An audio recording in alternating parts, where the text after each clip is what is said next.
Muy buenas chicos, vamos a iniciar el tema 2, los métodos de estudio del interior terrestre. Dentro del punto 1 vamos a estudiar la Tierra dentro del universo. La Tierra es un planeta de los 8 que forman el sistema solar. Y estos orbitan el Sol, que es la estrella de dicho sistema. El Sol se encuentra dentro de la galaxia Vía Láctea, que tiene forma de lenteja lenticular y tiene unos 100.000 años luz, perdonad, aquí falta un cero, de diámetro. El Sol se encuentra en el brazo de Orión. A continuación os voy a mostrar el brazo de Orión. Aquí tenéis la imagen de la Vía Láctea de noche. Esta sería la forma lenticular de la Vía Láctea. Y nuestra galaxia se encuentra en el brazo de Orión. En cuanto a las características del sistema solar, aquí indicaremos los componentes que tiene el sistema solar. Pues contamos con lo siguiente.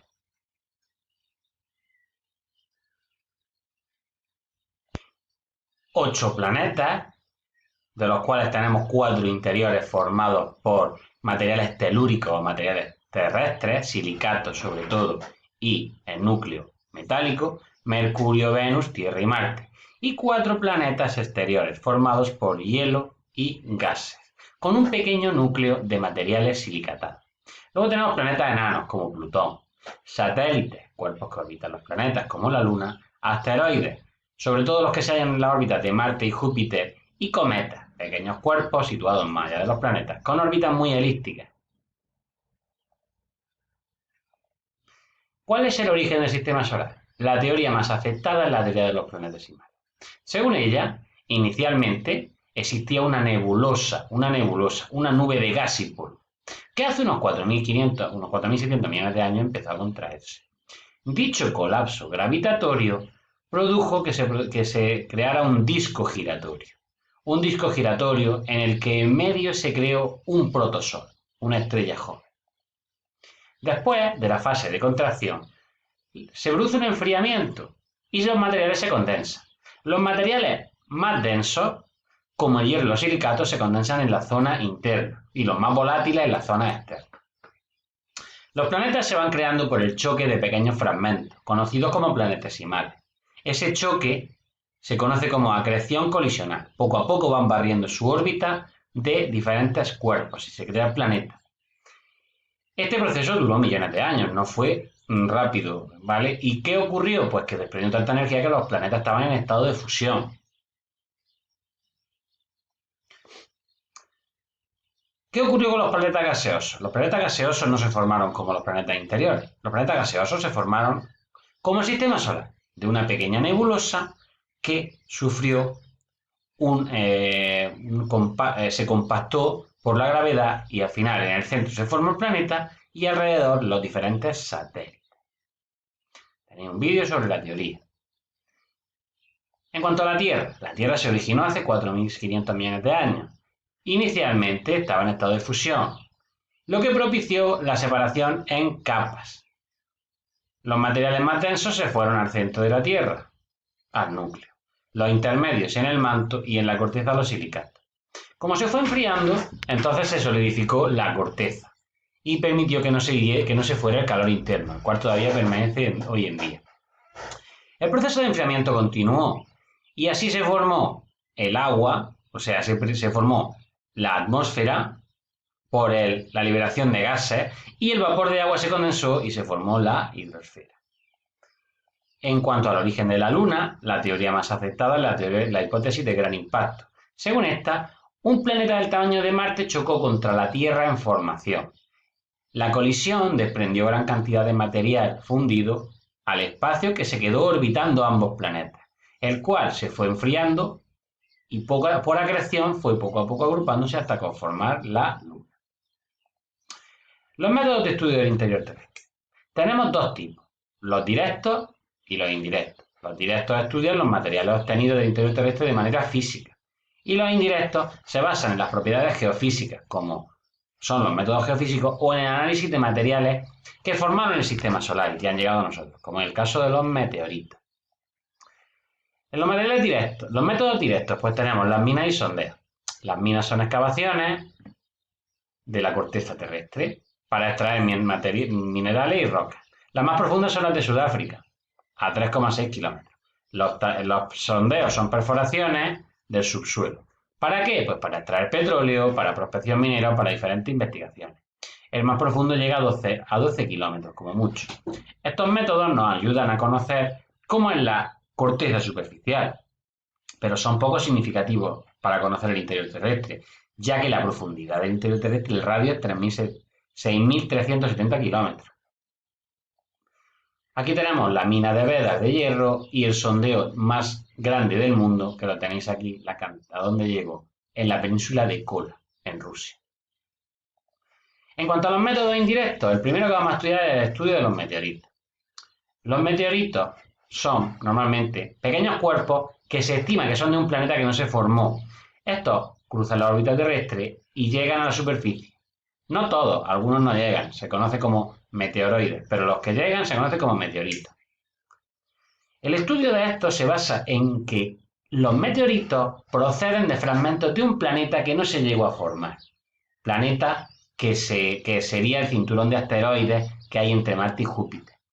Debido a ello, conociendo su composición, vamos a asimilarlo por extrapolación a los materiales de la Tierra.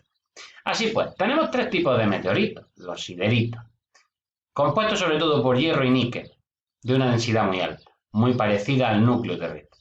Los siderolitos, una aleación de hierro y níquel y silicato, con una densidad intermedia, que se aproxima a la del manto terrestre. Y luego tenemos los aerolitos, que son más abundantes y ligeros, y de baja densidad, parecida a la corteza terrestre. Así pues, estos métodos o estos nos dan una idea de la posible estructura interna de nuestro planeta. Una idea. O sea, estos son hipótesis, porque no son materiales de nuestro planeta. Los métodos indirectos, pues vamos a estudiar el estudio de la densidad de la Tierra. Analizando la densidad de la Tierra, observamos cómo hay una tendencia al alza. Va aumentando la densidad de 3 gramos centímetro cúbico a 6 gramos centímetro cúbico aproximadamente en el límite del núcleo manto.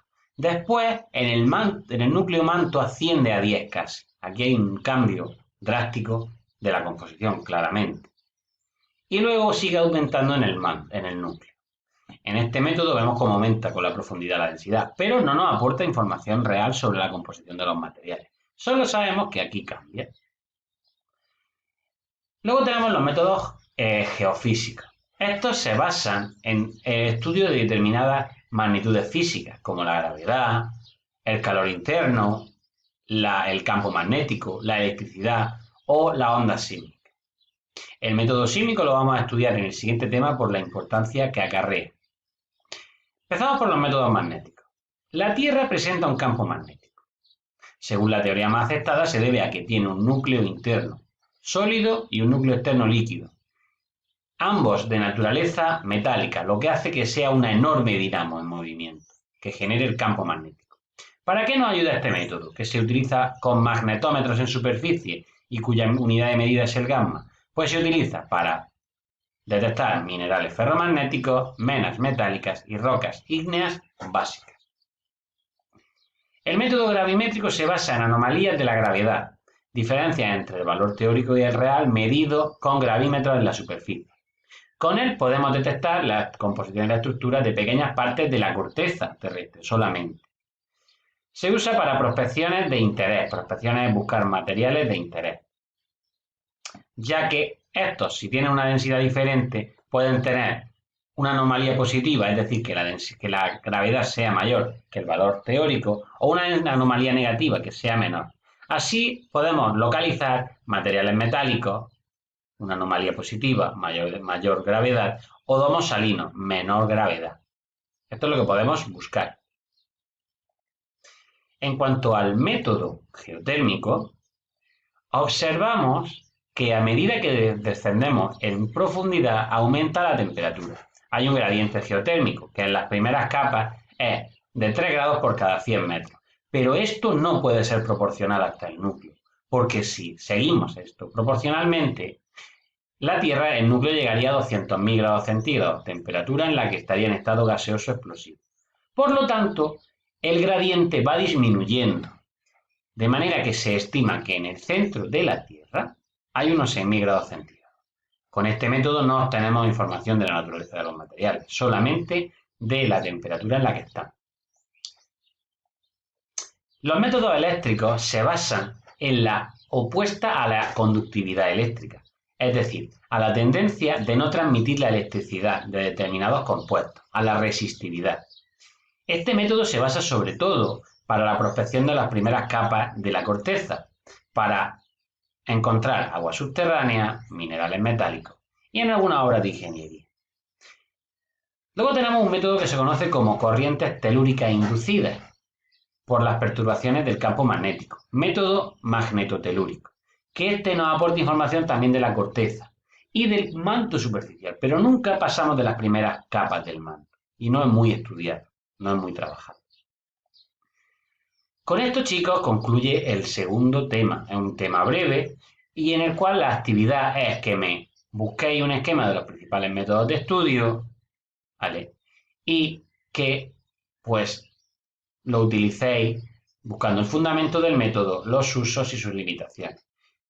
Es opcional que trabajéis o que me creáis un pequeño vídeo explicativo a través de este programa, Screencast-O-Matic, que vamos a usar durante el curso.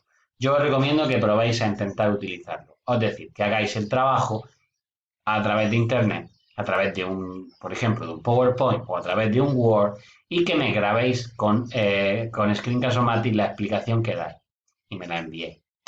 Chicos, con esto concluye el tema. Vamos a ver ahora las actividades. ¿Qué entra de las actividades dentro de este tema? ¿Qué hay? Dentro de la primera tarea, dentro de la tarea 1, tenemos método gravimétrico, método geotérmico. Fijaos cómo de los dos hay que unirlos con alguna parte. Luego, en la segunda pregunta, explicar qué es un método indirecto, sobre todo. En la tercera pregunta, ¿qué es un asteroide?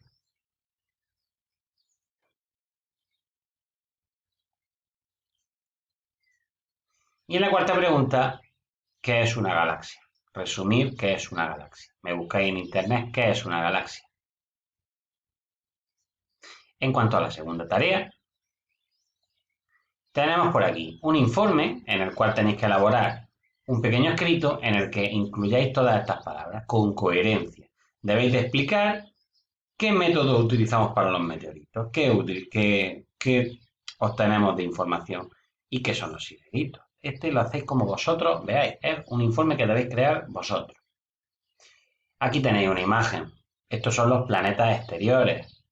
Pues me indicáis dónde están, me indicáis su composición, me indicáis dentro de qué están, si es el sistema solar, que está dentro de la Vía Láctea, cómo se formaron, también me podéis. Esto ya es a libre elección también. Y es todo lo que entra de este tema dentro de las tareas. Para cualquier duda, como siempre, podéis consultármelo a través del correo electrónico. Un saludo.